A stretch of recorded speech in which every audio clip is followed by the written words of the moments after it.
Who cares? I mean, it's a detail. Who cares? Who cares? I don't.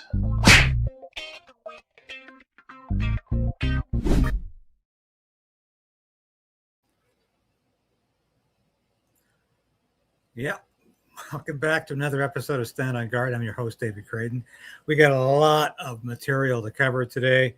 And when I come back after mere moments here, I want to make a declaration. Might be of interest to all of you. The Prime Minister lied and his minions continue to lie. Your home is your castle. We're calling on the government to introduce and immediately pass the Stand on Guard law. But we also need to resolve to resist.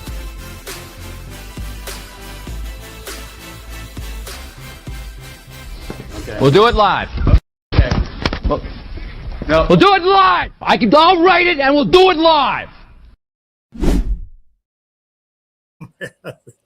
Live again. Happy to be back here. It's a finally stopped snowing Tuesday, January 6th. Happy Ukrainian Christmas. Yes, I remember that. And that doesn't mean I think we should be giving billions of dollars to Ukraine, but I do love the Ukrainian people and I have Ukrainian ancestry. But that doesn't mean I support what our government's been doing. I've got a lot of talk about today. Thanks for joining me. I'm David Krayden, your host of Stand on Guard.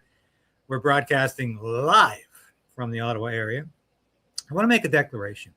When people used to be hauled up on the House on Un-American Activities Committee, HUAC, in the 1950s, they were often accused of being communists because maybe they attended a communist meeting in the 1930s, 20 years prior. And they would always say, I am not now, nor have I ever been a member of the Communist Party.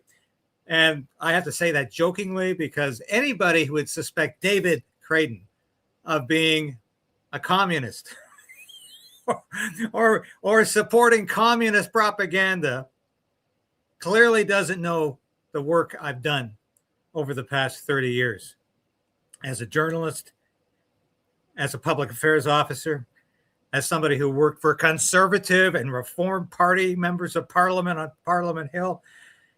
I hate communism. It's atheistic, it's evil, it's collectivism, it is enslavement. And I don't support communism. And we'll get into this a little later. But you can criticize Donald Trump and you can criticize this police action or whatever you want to call it in Venezuela and not be labeled a communist. You know, Jerry Ritz, a good friend, former ag minister under Stephen Harper, who also, by the way, I knew very well and supported. Jerry Ritz once said of me, you can say a lot of things about David Krayden, but one thing you can't say is that he's a liberal.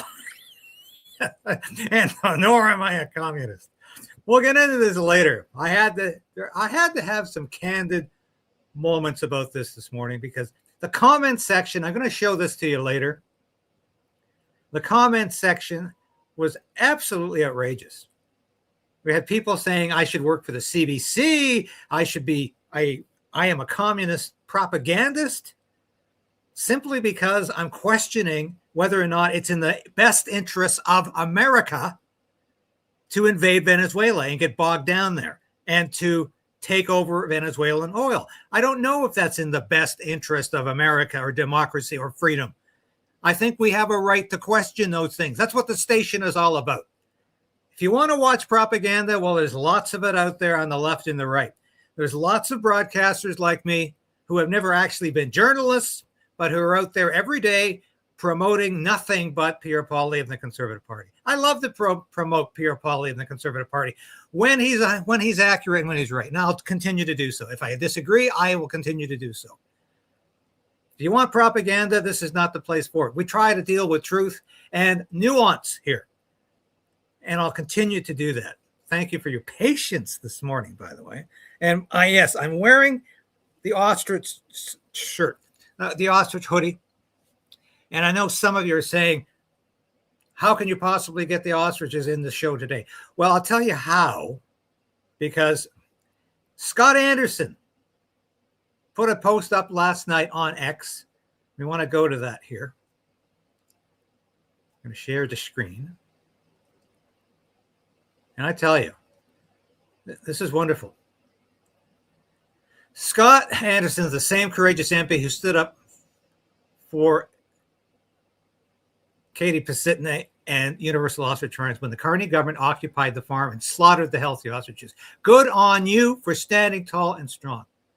And of course, Scott Anderson says, I have no intention of crossing the floor today, tomorrow, or ever. And yes, the Liberals tried to entice Scott Anderson to cross the floor. So I want to read his letter. I think it's important because I'll tell you why I think it's important. Because when Scott Anderson was about the only member of parliament out there defending universal ostrich farms from the overreach, tyranny, terrorism of the Carney government, very few people in the mainstream media picked up on his comments. Scott Anderson actually did some work in terms of finding out how much the occupation cost. He got answers back up to October 24th. We talked about that the other day with Katie. Scott Anderson is a courageous MP. And here's what he had to say about, it's very important for my constituents to know that I, like others, have been approached by the Liberals and asked to cross the floor to join them. The Liberal Party of Canada is pulling out all the stops to lure Conservative members of Parliament to cross the floor so they can have a majority and subject Canada to more years of economic and social malaise. With the complicity of the mainstream media, they've promoted the myth that there is some kind of movement to turf our leader, and it's because they are afraid of Pierre Poilievre. I have been saying this for months. The mainstream media, the Liberals, want Pierre Poilievre out because he's about as principled a conservative as you get in the caucus of the Conservative Party of Canada, notwithstanding Scott Anderson. They want Poilievre out because they think he's too extreme. They'd prefer a milquetoast conservative leader, you bet they would, and not a fighter who stands up for their lies, to their lies and omissions. To the Liberals who initiated this contact, let me say this. Your headlines scream about a great nation-building project in almost a year after getting parliamentary approval. There are no pipelines, no new mines, no energy corridor, and not one formal trade deal. Indeed, you haven't even bothered presenting plans. I'll go to the next page here. I'll get to the end of his. This is a great letter. I invite you to read this. It's on his X page. So no, I won't join your party. I have no intention of crossing the floor today, tomorrow, or ever, regardless of what you offer me. It would be a betrayal of my constituents, a betrayal of my office to which I have been elected, and a betrayal of my own personal core beliefs. It'll be a cold day in hell before I even consider betraying my constituents. And you should probably stop asking. Bravo. Bravo. And before I go back to my X page to show you a couple of things here. Actually, no, I'll show it to you now. I said this as soon as the United States went into Venezuela. This is going to have a horrible effect on Alberta in energy industry. It's going to push Alberta to the brink because Alberta oil is much more expensive than the cheap Venezuelan oil is going to be. And it's the same kind of oil that U.S. refineries can easily refine. It's the heavy crude, the heavy sulfuric crude. Alberta crude is just like Venezuelan crude. And if the United States essentially, how shall we say it, expropriates Venezuelan oil, of course it's going to have a catastrophic effect in Alberta. And stop listening to so-called experts who say, oh, Alberta has nothing to worry about. we need a pipeline because if the market dries up in the U.S. because the U.S. gets all the oil it wants from Venezuela, and there are those of you asking, well, isn't the U.S. energy independent? Don't they have enough of their own oil? Why are they even bothering to buy other people's oil? It's because the refineries are not set up to refine the sweet crude that U.S. oil is. That's what the U.S. produces. It's a different kind of oil. And most of the refiners in the U.S. are geared for the kind of oil that comes from Canada and now Venezuela. And Premier Danielle Smith is concerned about this, and so am I. Now, I saw a lot of reports last night from the not so independent media, the propagandists, and they all start they all start repeating each other. So you get one broadcaster, both of whom were never really journalists at all, but bureaucrats, saying, oh, Chrystia Freeland's resigning, breaking news, BS. She's not. She should resign today as a member of parliament because she's now working for Ukraine as the economic advisor to President Volodymyr Zelensky. But she didn't resign yesterday. It's because some broadcaster who pretends to be a journalist tells you, oh, she's resigning. I say so. And then other broadcasters who have never really been journalists either start repeating the misinformation. She's not resigning. She has no intention of resigning today or yesterday. She needs to resign, though.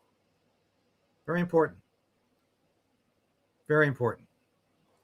So I'll get back to some more of the Chrystia Freeland material in a minute here. But want to sort of, if we can transition into Venezuela and what it means today, it's a lot of crazy, excuse my language, shit going on here. I don't swear very often. That's about as bad as I get.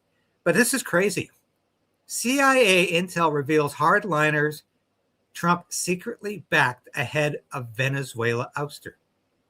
So you get the CIA outing the people who helped Donald Trump essentially walk into Venezuelan President Nicolas Maduro's bedroom. Classified CIA intel reveals President Trump is backing Nicolas Maduro's vice president, Delcy Rodriguez, to lead Venezuela, snubbing Nobel Peace Prize winner Maria Corina Machado, according to a new report. So this is shocking at two levels. The CIA is leaking its own intelligence. Where do you think this is coming from?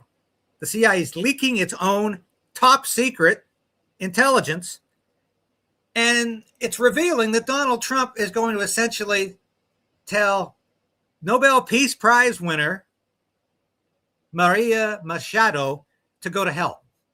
He doesn't take her seriously. I find that just incredible. Hey, but that's par for the course these days, isn't it? That's absolutely par for the course. So I want to get back to my X page in a minute, but I've got some great stuff here for you. And I think we're going to start with this because and for anybody who wants to say I should work for CBC or CBS or that I'm a communist for questioning Donald Trump's movie. Donald Trump used to talk exactly like I'm talking. What happened to that Donald Trump? Let's listen to the old Donald Trump. Here he is talking to CNN quite a few years back. But of course, you don't have to go that far back because when Donald Trump was running for election a year and a bit ago in 2024, he was talking about foreign wars being a scourge. We have to stop intervening, stop regime changes, focus on America. America first. Get the infrastructure cleaned up. Stop spending money on other people's problems, other people's wars. Focus on America. And somebody asked me yesterday, well, I don't quite understand why you're opposing the removal of Maduro. He's a bad guy. I said, of course he's a bad guy. I don't know if he's a communist or not. His vice president, who Donald Trump supports, is definitely close to communism. She calls herself a committed socialist. So I don't understand why she's better than Maduro. Although Maduro, yes, Maduro was dictatorial. Bad guy. A lot of dictators out there. We can't take them all out. But the point is, when we focus on foreign wars, two things happen. The conservatives, small c conservatives, small l libertarians, the people who support people like Donald Trump and Pierre Poilievre, and Maxime Bernier, the people who are supporting conservative policies are divided because we're fighting over whether or not the United States should be intervening in Venezuela. We're fighting over that instead of uniting and fighting the liberals in Canada, or in the States, the Democrats. Second thing that happens, when we're focused on foreign wars, we can't be focused on the war on free speech that the Carney government is exercising right now. We can't be focused on the war on agriculture that the Carney government is focused on right now, such as what happened at Universal Ostrich Farm. That's the war on agriculture. Invading, occupying a farm, massacring the livestock, leaving the farm like a wasteland, a war zone, and telling them you can't even get back to work because we've quarantined your farm. That's what we should be focusing on, not foreign wars. Here's the old Donald Trump, by the way. I love this. This is from Redacted, of course. I'll be on Redacted this week with my good friends Clayton and Natalie Morris. But Clayton and Natalie took a lot of shit too for daring to question whether this was a wise move on the part of the Trump administration. What's interesting too is that Trump was the exact opposite on this position, whether it was Libya, whether it was going in and snatching Gaddafi and sodomizing him with swords, whether it was toppling Saddam Hussein, which regardless of how you felt about Saddam Hussein, it was none of our business, but was really keeping all of these. I was shocked when I heard, I had no idea Gaddafi was, sorry, I can't use the word, you know what, was swords. Sort of disparate bands together in Iraq and not causing the destabilization. In fact, he was asked about this, and he was pretty emphatic that it cost us trillions of dollars and untold lives. Watch. The world would be better off with Saddam Hussein 100%. and Gaddafi in power? 100%. Now, as far as Assad is concerned, what about the human rights abuses? Let's talk. Well, you don't think they're happening now? They're worse now than they ever were. People are getting their heads chopped off. They're being drowned. Right now, they're far worse than they were ever under Saddam Hussein or Gaddafi. And it all blew up around Hillary Clinton and around Barack Obama. It all blew up. Now, one thing about Assad, not a good guy. I understand that. We have to rebuild our country. Our country's falling to pieces. We have 19 trillion in debt. We have infrastructure that's a disaster. Our roadways, our airports, our schools, everything. So what's now except it's 38 Who the hell is that? Yeah, who is that guy? I want him back. That's the one. That's the version I want. That's the version I voted for. That's the version I thought we were getting. Saying, oh, this is America first because this means we're going to have cheaper gasoline.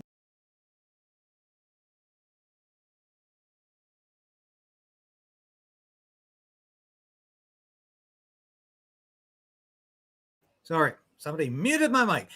That's the Donald Trump we all knew and loved. Where is he? Bring him back. By the way, a clarification. I don't think it's necessary to clarify this, but no, I'll say it again because some people didn't quite get this apparently. Chrystia Freeland, former finance minister Chrystia Freeland, former transport minister Chrystia Freeland, is still sitting in the House of Commons collecting a salary, even though she's been working in Ukraine. She's been working for the Rhodes Scholar Institute, and now she's the economic advisor to Zelensky. She has not resigned, but we are encouraging her to do so today. I'll say it again because some people apparently don't listen very well, and that's the reality right now. So I want to play a bit more of Redacted yesterday because here is a great interview. Now, first, I want to show you this because what is the objective in Venezuela? First of all, Donald Trump said Marco Rubio is literally going to become the de facto president and take over the country. He was going to be the new president. Marco Rubio goes on the air the next day and says, no intention of doing that. I'm not going to be like Douglas MacArthur in Japan. Nobody's going to appoint me as the plenipotentiary or the president or the dictator of Venezuela. We're just going to embargo Venezuelan oil so they can't sell it to Russia, China, or anybody else the United States is currently not happy with. Donald Trump contradicted Marco Rubio over that. So I don't know what the game plan is here. And I think when you invade a country, you abduct its president and his wife, bring them back to the United States. You should probably have a game plan and an objective. And I'm not sure Donald Trump has that. But let's listen to this. Russia and Iran have interests in Venezuela. How does this operation affect your relationships with them? Well, in terms of China and Russia, Russia when we get things straightened out. But in terms of other countries that want oil, we're in the oil business. We're going to sell it to them. We're not going to say we're not going to give it to them. In other words, we'll be selling oil probably in much larger doses because they couldn't produce very much because their infrastructure was so bad. So we'll be selling large amounts of oil to other countries. All right, let's look at this here. So Marco Rubio said Venezuela will not be selling oil to Russia and China or other countries outside the Western Hemisphere. Donald Trump says, we're going to sell more oil than ever. And they're going to build the infrastructure in Venezuela.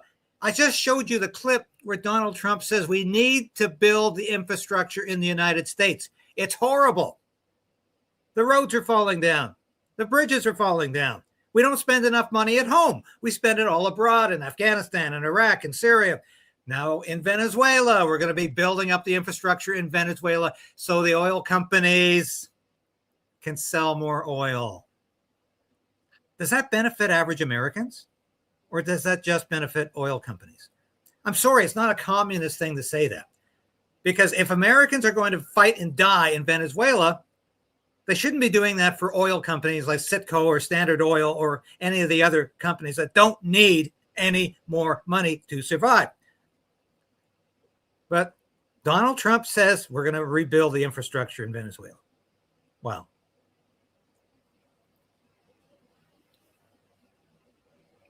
And get this, Venezuelan dictator Nicolas Maduro's vice president and now interim president, Delcy Rodriguez, embraced the ambassador of China, Russia, and Iran at her swearing-in ceremony. These are the countries that Marco Rubio, I don't know who's in charge here. Marco Rubio, who's on first? Who's in charge? Marco Rubio said, we're not going to sell any oil to Russia or China. And I don't think Iran needs any oil, but we're not going to allow Venezuela any contact with Iran or these countries. And there they are. So is this worse than Maduro? This woman is more committed to socialism than Maduro. Maybe she's a communist. If you want to call somebody a communist, start calling her a communist. Maybe she's a communist, but that's who Donald Trump handpicked as the interim president. Not the woman who won the Nobel Peace Prize, Machado. No. She's not serious. We can't take her seriously. Come on. She doesn't have any support in the country. But a socialist vice president, she got support in the country. But she also, here she is embracing the people that she's not supposed to be embracing. Wow. Incredible. I don't know what this is incredible. And so it just gets more bizarre every day. And once again, if you don't question these things, it's going to keep on getting bizarre. Now let's listen to this snippet from Redacted yesterday with Judge Andrew Napolitano. Does everybody out there know that Judge Andrew Napolitano is not a communist? In fact, he's probably, I would say he votes Republican, but he's a libertarian. And if you watch his broadcast, it begins now with a famous quotation from my favorite president in the history of the world, Ronald Wilson Reagan, who influenced me greatly as a very young man. When I got interested in politics, it wasn't because of Brian Mulroney. It was because of Ronald Reagan. Now, when you watch the judge's broadcast, it starts with Ronald Reagan's famous quotation about how fragile freedom is. We can lose freedom in a generation, Reagan said. So let's listen to what Judge Knapp has to say about what's going on with Venezuela and the abduction of a foreign president, putting him on trial in New York State. Weird, or what? In one of his more unguarded moments, of which there are very many these days, President Trump said on Sunday afternoon, this was an attack on a sovereign state. Well, that's a defense to the kidnapping, because if it was an attack on a sovereign state, A, it would require an act of war or otherwise authorization for the use of military force by the Congress, which they didn't get, and B, the head of that sovereign state is immune from prosecution for things that he did in his official governmental capacity.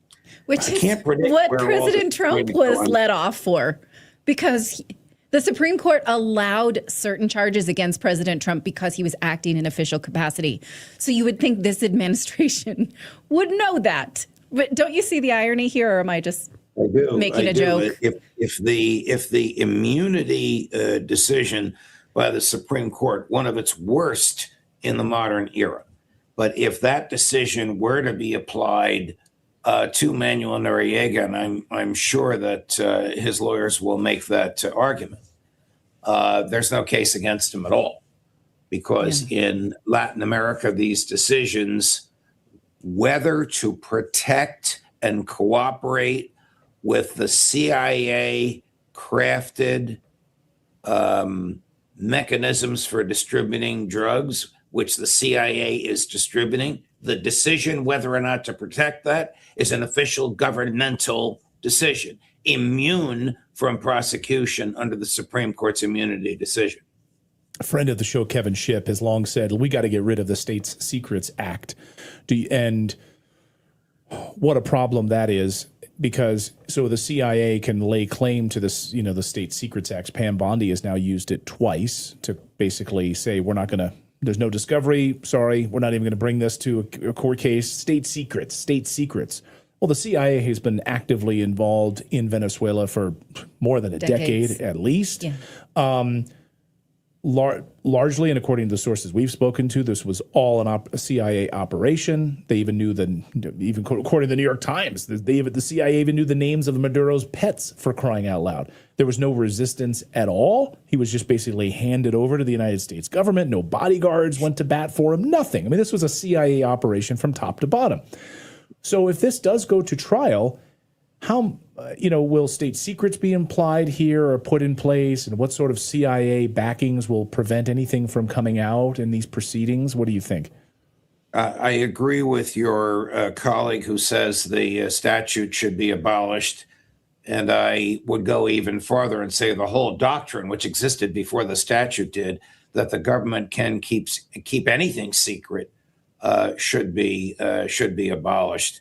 I mean, the whole state secret doctrine is based on a lie. It's a simple plane crash in which CIA agents were killed, and when their spouses sought to sue the government, the CIA refused even to acknowledge that their husbands were on the plane, much less where it was and what it was doing. And the Supreme Court upheld that nonsense. And from that has sprung decades of state secrets, and then eventually the statute. The statute was actually intended to allow a federal judge to pierce the state secrets or to permit certain limited amount of secrets to be handed over to defense counsel.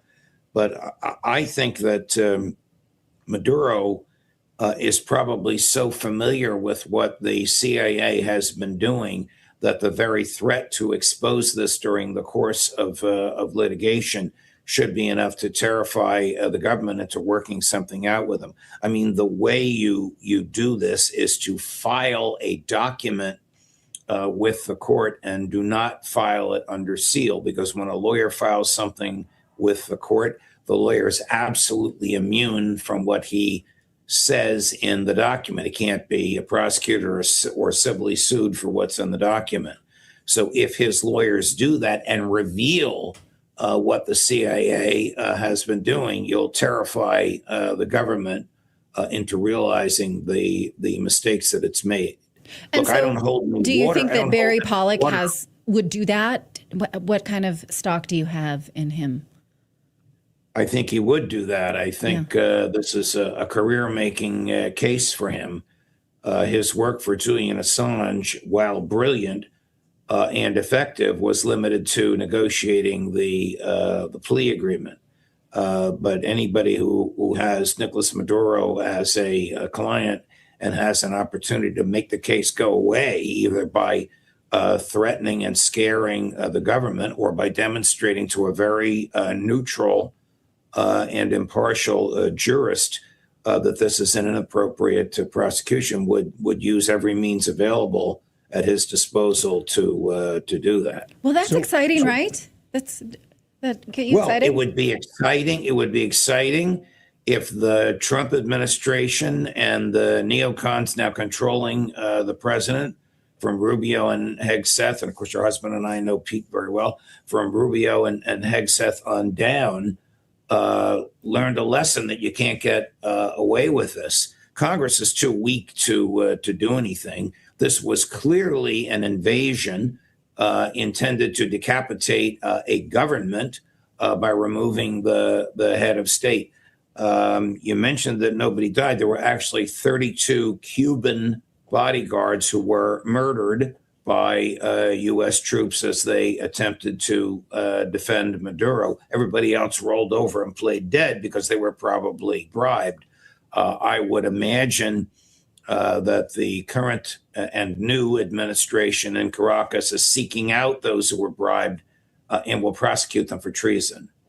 Can I ask you? Can I just please ask you a question? But I just want to say we're not rooting for Nicolas Maduro here to rule the world. No, not at all. But we are saying that we should be held accountable for what we have done in Venezuela, and if it takes a lawsuit to do it, that I am rooting for. Go ahead. Well, in the same way that we would want, Mike Pompeo held accountable for trying to assassinate Julian Assange in an embassy. I mean, we have a constitution in the United States. Correct. And if you believe in the Constitution, you should be held accountable for that. If you want to declare war on a country, you need to go through Congress to do that.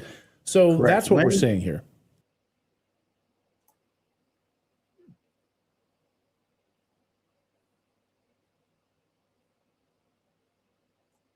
Yeah, that I think was a great segment, and that's exactly why I put it up. It's because Andrew Napolitano understands what's going on here. And this could be an absolute disaster. But once again, if anybody out there is saying you're being too hard on Donald Trump, just think about what's going on. I welcome your opinions. Let's not call each other communists or fascists or ridiculous words like this. But do we have a right to question what Donald Trump is doing? I have written probably 150 columns about Donald Trump since he first ran for president in 2016. Every last one of them has been in support of Donald Trump. I think he's doing a great job in many areas. Obviously, immigration, sealing off the southern border, getting rid of diversity, equity, and inclusion crap, stopping so-called gender-affirming care for children, and the list goes on and on. So I love Donald Trump. I always have. But I think I reserve the right to question what he's doing. Let's listen to a little bit of this interview with Kentucky Congressman Thomas Massie, who I think is one of the most courageous members of Congress, of the House of Representatives extant today. In the wake of Trump's bombing of Venezuela, a new phrase has emerged from the CIA-loving influencer class. All the same guys that got those binders, the Epstein binders, that's the same group. And that phrase is now MAGA isolationists. Here's the headline: heightens alarm what Trump's Venezuela attack means for Iran and MAGA isolationists. Okay. You're a MAGA isolationist if you believe in George Washington's ethos that America should not entangle itself in the affairs of other countries. It's almost like these CIA-loving influencers all got their talking points from one place. Watch. I've seen that there are a lot of people who are very, very upset on the so-called isolationist right. People who have in the past, for example, suggested that the only people who would be against Nicolas Maduro's continued regime are globo homo For example, something Tucker Carlson said. Only Globo Homo would want Maduro ousted because he's supposedly a social conservative, which is not actually true. Well, I suppose the administration may have to explain to people like Tucker Carlson that, in fact, it was not Globo Homo that ousted Nicolas Maduro. It was a conservative Republican president, a gutsy president who makes the calls to preserve America's national security and her foreign interests, her interests in the Western Hemisphere, and her interests internationally, undercutting. Do you want to be on the same page as this clown with the caterpillar eyebrows? Good God, Ben Shapiro has got nothing to add to the conversation. Enemies of the United States, ranging from Russia to China to Iran to Cuba. Yeah, okay. I love how he loves to mansplain everything to us. Thank you, Ben. Thank you for educating all of us about why we need to just depose foreign leaders. Okay. Notice how he just dropped Cuba in there as well. Just slip that in there. Because, those are the talking points right now, because I guess that's next. The CIA's fantasy is coming true, so the talking points are being sent out amongst this class right now, the MAGA influencers. Even warmonger Lindsey Graham, Senator Lindsey Graham, I shouldn't even dignify him with that title, on board Air Force One, because I guess he's Trump's foreign policy advisor now. He says Cuba should be next. Watch.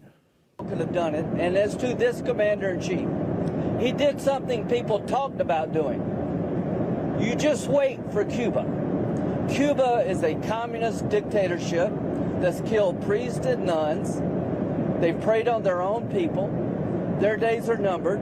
Okay. We're going to wake up one day. So I love how you're now priests and nuns, but when Ukraine does it, we give them money. See how all this works? Really makes a lot of sense to us, right? And here, by the way, and Iran is next too. They had to pose with this photo. Here's the Make Iran Great Again hat. This is not AI.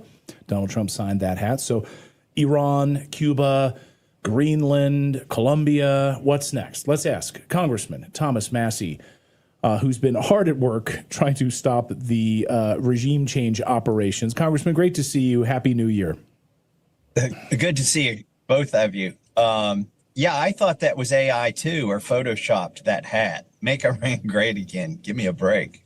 It's unbelievable. So if we're being honest, I mean, MAGA was never isolationist, right? The MAGA movement had been quietly co-opted from the beginning by neocons, deep state actors the entire time. So this idea of MAGA isolationists, that you're somehow America first and you don't want us being entangled in foreign wars, that's a problem. You're just like the liberal left. How do you feel about that new term that's being floated around the past 24 hours? Yeah, I'm used to that pejorative. If you're a non-interventionist, they jump right to isolationists. And by the way, I'm for free trade. I'm not an isolationist. And I just think it's crazy. And there's a few things I got to get off my chest that I haven't tweeted about. Probably I've stayed out of trouble. But one of these things I want to talk to you about is they say that the narco-terrorism is funded by the oil.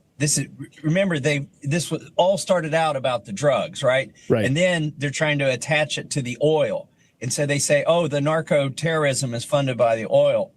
If there's one industry that probably doesn't need subsidies, I think it's the drug trade, right?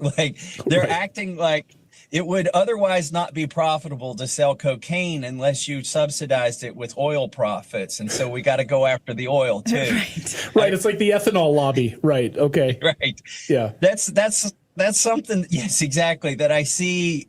They keep slipping that in there, but once they do it 2 or 3 times, we just accept it and we don't go back. I want to plant a flag here and say, look, the oil is not subsidizing the drug trade. The drug trade, I think, is going to do just fine on its own, with or without oil. It doesn't go up or down with the price of gasoline. Go ahead. Yeah. Sorry. I'm in disbelief, really, that we went. You were saying, what do we call it? Is it a kidnapping? We just snatched a president and his wife. And I wonder what that conversation went like. Honey, do you want to go on this trip with me? Or would you rather stay at home? Right. This is crazy. And the other thing is they try to characterize it as a law enforcement activity. And that's why they try to say, well, we didn't need an act of Congress because this is law enforcement activity. And the military was just there to support the law enforcement. But now they're pretending that our laws have jurisdiction in other countries. One of the 4 counts against Maduro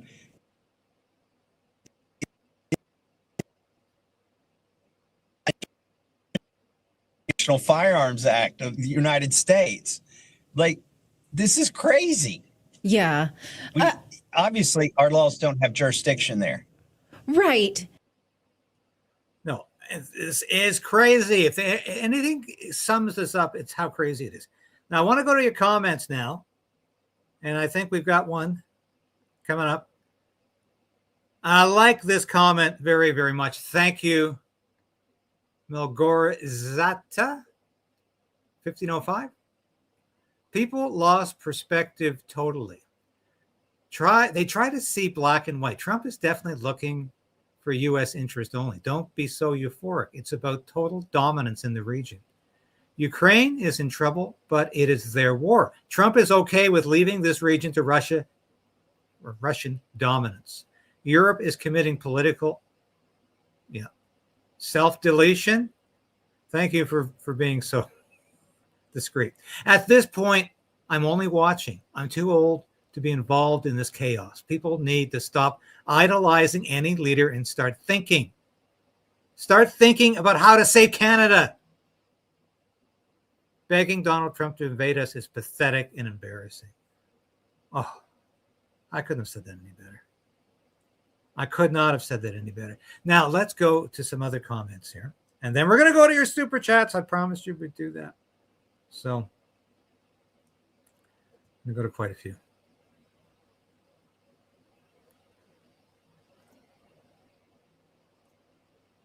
All right. Here's somebody said, you're way off. I mean, way off. What? Because everything Donald Trump does is right? Okay, thanks. Great. Great show with great content information. Thank you. Here's the one that really got me riled because this guy doesn't know who the hell I am. I've spent my life fighting communism. I have. I fought communism in speeches, columns, commentary in my life. Crayden, you sound like a pure communist. In this one, Canada is following exactly the same pattern as Venezuela was for decades. Are you going to defend this regime also?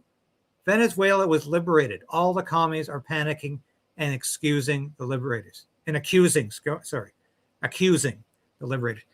Well, I'm sorry, you can't just go around the world invading countries and toppling regimes you don't like because you think they might be communist.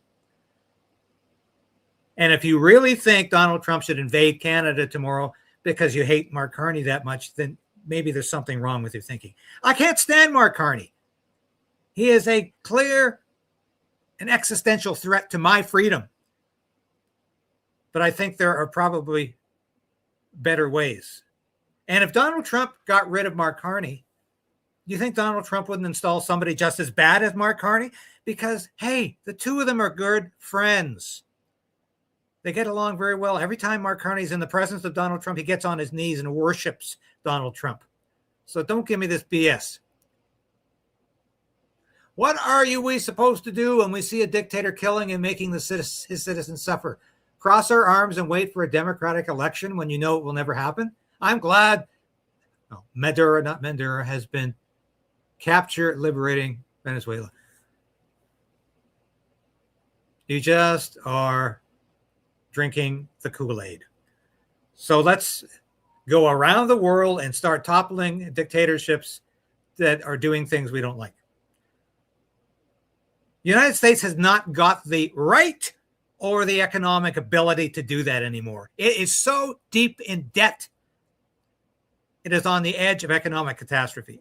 And this is all about, as Dan Dix said in a wonderful piece, and I'm hoping to get Dan on the show, this is all about the petrodollar, propping up the petrodollar. Because if you stop using the petrodollar, meaning if you stop using US dollars to buy your oil, it's over for you. The problem is it can't continue like this.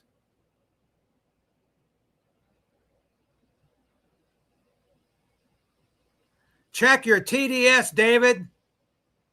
This is from Karen Allen, 1730, excuse me. You're not helping by feeding liberal paranoia.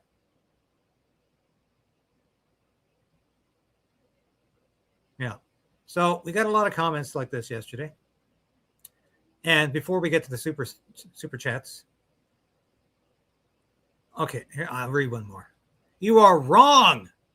This is from Motsend7205. You are wrong on this, David. Trump is doing the right thing. Don't tell me the liberals got to you. So you are an elbows up now. I might have to unsubscribe. I can get what you were preaching on the CBC. I'm sorry. No, you can't get what I'm preaching on the CBC because the CBC is truly hateful of Donald Trump. I'm not. I'm trying to give you history and nuance. I tried to explain yesterday what the Monroe Doctrine was all about, where it came from, what the Roosevelt Corollary was all about, where that came from, the effect it had, the consequences it had on Central and South America, and how Donald Trump is merely following through on those very old policies. CBC isn't talking about those things because they don't know about them. Neither are they so-called independent media that can't look past their elbows or their ass. So we will go back to the show. Now we want to get to the super chats now. Now, do we want the petrodollar or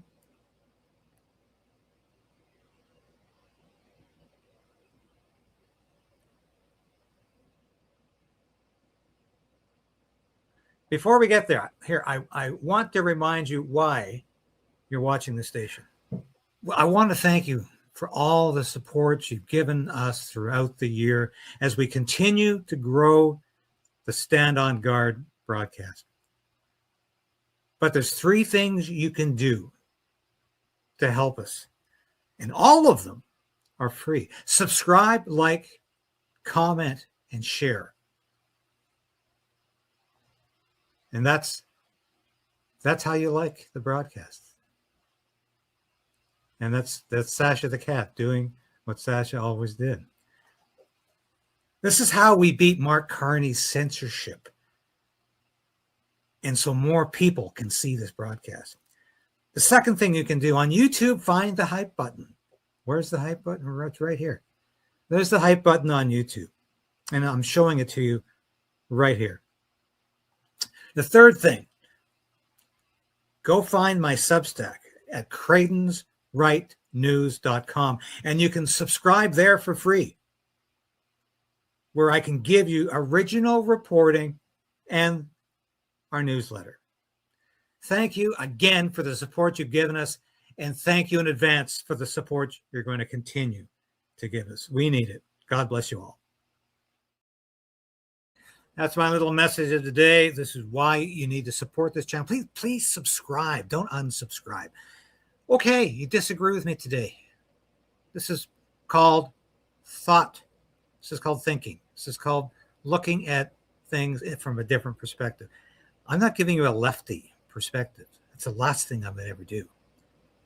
So somebody just asked, what should we support the petrodollar being in the U.S. camp? Obviously. Just like we need to continue to support the United States as our best trading partner, as our chief economic ally, as our obvious military ally.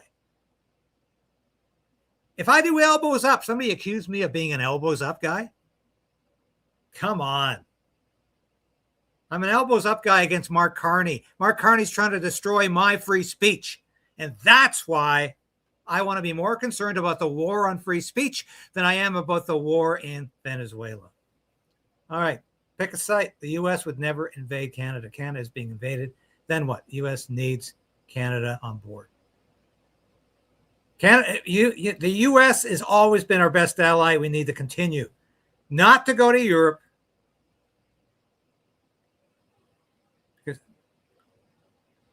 Love you, David, but it's going to be a U.S.-led one world government or WEF controlled. I choose USA. Fair enough. But it doesn't mean the USA is always doing things in the best interest of the USA. And that's my point. Obviously, I am in your camp in terms of wanting the world not to be controlled by the World Economic Forum. So thank you, Cindy.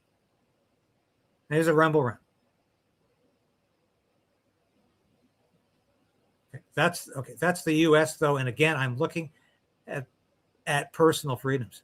There's been a worldwide slip of personal freedom since the towers, and I don't have persona.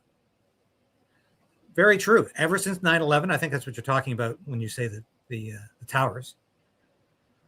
We are losing our personal freedom. Now, this is why I'm not going to keep talking about Venezuela day after day after day after day. In fact, this might be the last day I talk about Venezuela.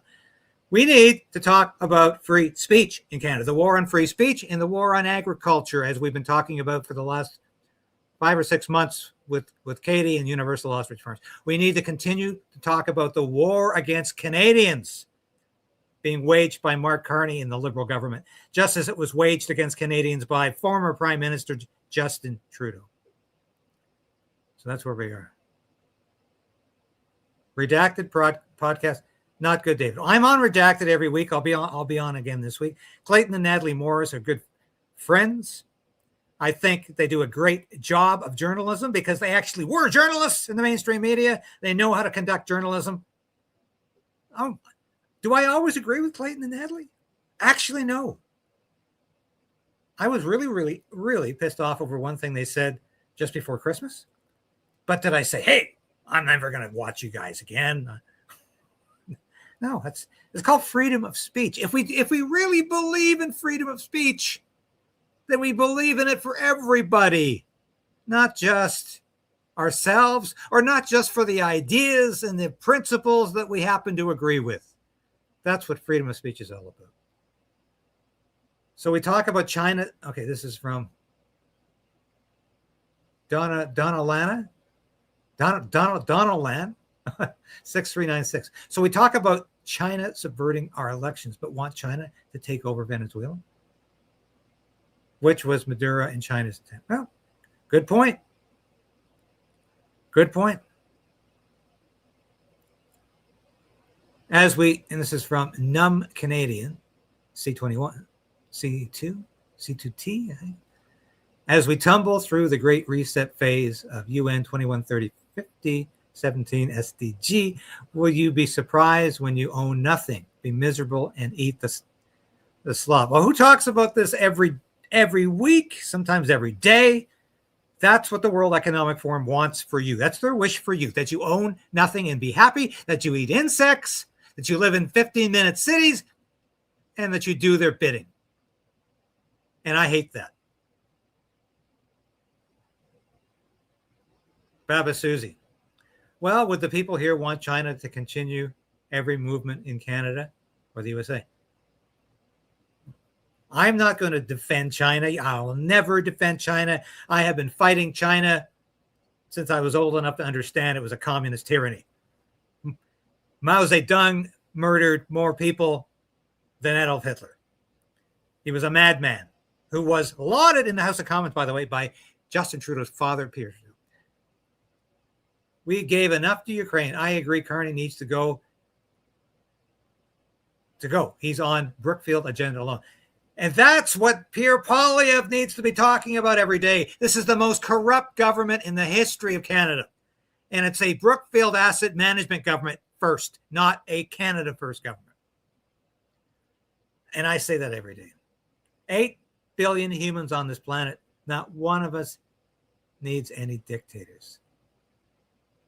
And I hate tyranny, whether it comes from the right, the far right, or the extreme left, or whether it comes from Mark Carney, who I can't decide is on the extreme right or left. If Bill C-8 and 9 go through, we are heading like Cuba and Venezuela. Amen. I've been saying that. It's just a matter of time.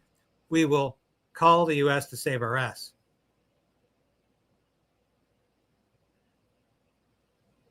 Lauren Lee O'Brien. Is it true that they're deporting immigrants out of Canada? Well, it's very true. We've got a lot of students in Canada who we just trusted to go home. We'll take their word. You're going home. We are still letting in too many. China, ghost of a chance, 77. China is neck deep in the Liberal Party and deeper into the bureaucracy. Yes! This MP Ma, who just crossed the floor from the Conservatives to the Liberals, he got his marching orders from the Chinese embassy. We know that. The Liberal Party has benefited from Chinese election interference. The Liberal Party and the Liberal government did not want that lab, that microbiology lab in Winnipeg shut down, or anything, any of the documents released about the two spies who were sent home from that lab. They had been sending vital documents to the Chinese secret police for years, for months at least.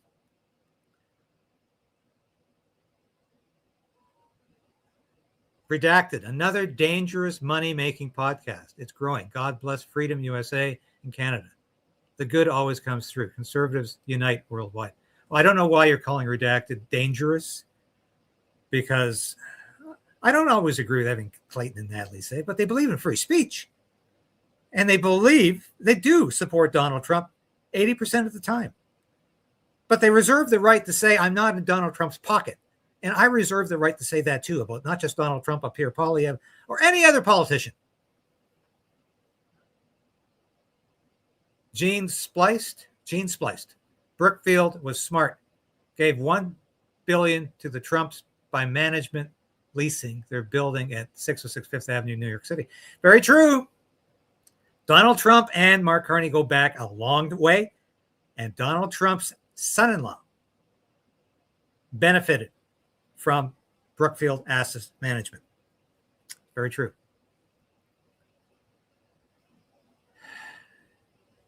Sherry L. Dedla.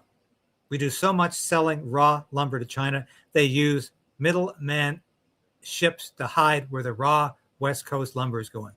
Was supposed to be processed in Canada. China double deals are underhanded. And nobody here on this station, on this broadcast, is ever going to say we are supporting China. Absolutely not. But you don't have to support the other extreme to not support China. And send your tips to tips@KRAYDEN'S.com. I'll say it again. Send your tips to tips@KRAYDEN'S.com. We enjoy the conversation. The station will remain about nuance, historical assessment, freedom of speech, fairness, objectivity, and all the things I know you as an audience want to support. I think we've had a great session today. This has been a great broadcast. And here's the CBC can only talk Electron Daddy 1A. The CBC can only talk about what Klaus Schwab and the Bilderbergs say they can. Yeah. The CBC gets its marching orders, yes, from globalist people. And that starts, of course, with Mark Carney, the ultimate globalist leader in the world. This man was courted by, trained by, educated by, and sent out into the world by the globalist cartel. BlackRock runs the WEF now. And that, of course, is what I've been saying about the so-called reconstruction in Ukraine. It's going to be run by BlackRock, and you can bet Brookfield Asset Management's going to have its fingers in that pie. And that's why, yes, unknown, hi, defund the CBC. And that's something Pierre Poilievre has been saying for years. He continues to say it. God bless him for saying that. Always 100% support defunding the CBC. In fact, I wrote a paper on that over a decade ago. I brought it to conservative MPs at the time. Nobody wanted to look at it. Nobody in the Conservative Party, no member of parliament representing the Conservative Party wanted to advocate for the defunding of CBC. Pierre Poilievre had the guts and the courage to do that. I'll give him that. Here's Pete 6235. The average Venezuelan has lost 20 pounds in the last few years due to poverty. If you lived there, Dave, you'd have a different point of view. What the hell does that mean? What does that mean? Do you think they're going to gain 20 pounds if the vice president now takes over? It's going to be just as totalitarian. Think. Think about what you're writing. I'm not advocating for Nicolas Maduro. He is one bad person. I'm not advocating for far left governments. But don't think it gets better when we replace one government for another. It gets sometimes a lot worse. Just look at Iraq, look at Afghanistan, look at Syria, on and on it goes. Thank you for watching today. We've got over an hour. Appreciate your comments. They are putting journalists in jail right now in Venezuela. The new interim president. So how much farther are they ahead? They're going to gain back those 20 pounds?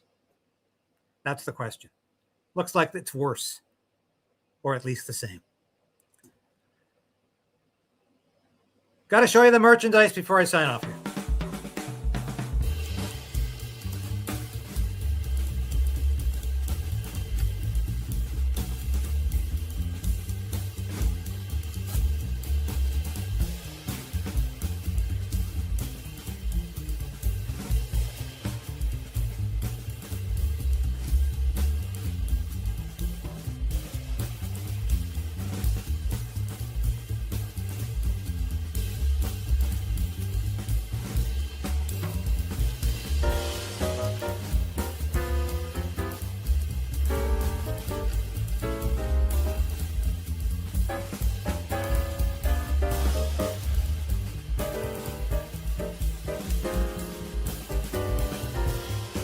Who cares?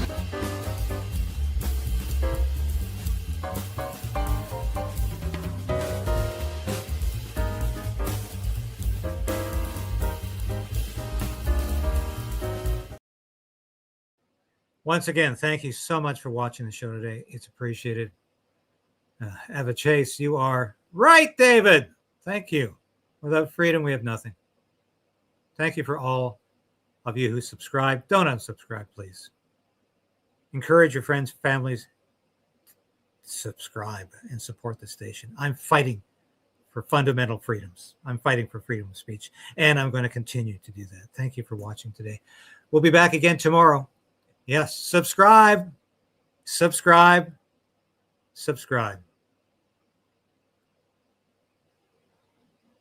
We'll be back again tomorrow. And my guest tomorrow is the great Neil Oliver. We'll be talking for a full hour about a lot of topics, and I think you're going to like it. Neil Oliver is fantastic, and I don't think we've ever disagreed on anything. We'll see what he thinks about Venezuela tomorrow. Thanks for watching. We're back. God bless you. Godspeed to all.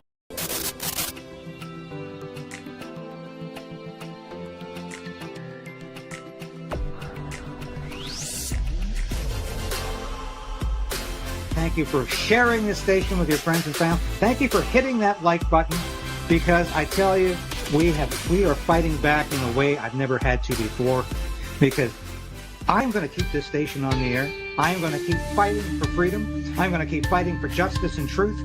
And I am damn determined to resist this Carney government in any way possible as it encroaches upon our individual freedom.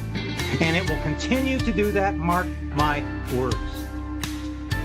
I'll be back again tomorrow. Same time, same place. 10 a.m. This has been David Crayden, broadcasting live from our nation's capital in Ottawa. Thank you for watching. We'll see you again tomorrow.